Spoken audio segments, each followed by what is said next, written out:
Some people would be wondering why I went so far in the drafting process. The first of which is I wanted to prove to myself that my ideas worked.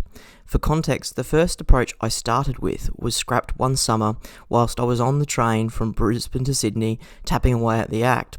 When looking out the window near Sawtell, I had an idea, which first involved an awful lot of deleting. By taking my ideas to the limit, I have confidence that they are robust and not simply just thought bubbles that could fall down with a bit of further investigation. The second is unfortunately due to the current structure. I've proposed that a lot of the content that currently sits in the regulation move across to the Queensland planning policy that I've drafted. I felt it was inappropriate for me to suggest that all this content be removed from the regulation and therefore meant I didn't have to deal with it, so I added the Queensland planning policy to my rather long list. What I've done is draft everything you need to commence this regime. I can't see a need for any other documents.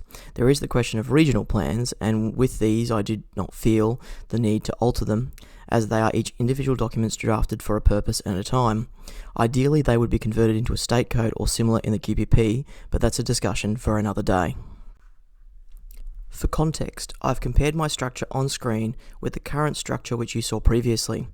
Packaging provisions as core elements, you can see how these have been reorganised and consolidated as part of my regime, and in many cases the regulation has been streamlined by moving content to the QPP.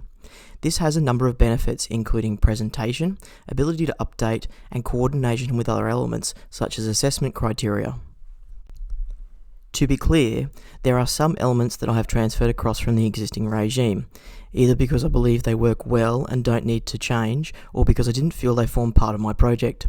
Most notably the approach to inspectors and the issuing of their ID cards, because unfortunately, whilst I am a little special, I don't spend my life thinking about the process to issue inspectors ID cards. For those who like metrics, my Act sits at 102 pages and 207 sections. My regulation is 72 pages with 20 sections and 12 schedules, and my QPP is 306 pages. However, as a disclaimer, those sections on inspectors take up 40 sections and 17 pages. You can see why I left that part of the Act alone. Of course, as a final note, don't assume that these documents are shorter just because I've cut corners or deferred to other documents. The regime includes all required provisions and has been drafted after many years of careful consideration of structure to maximise efficiency and ease of understanding.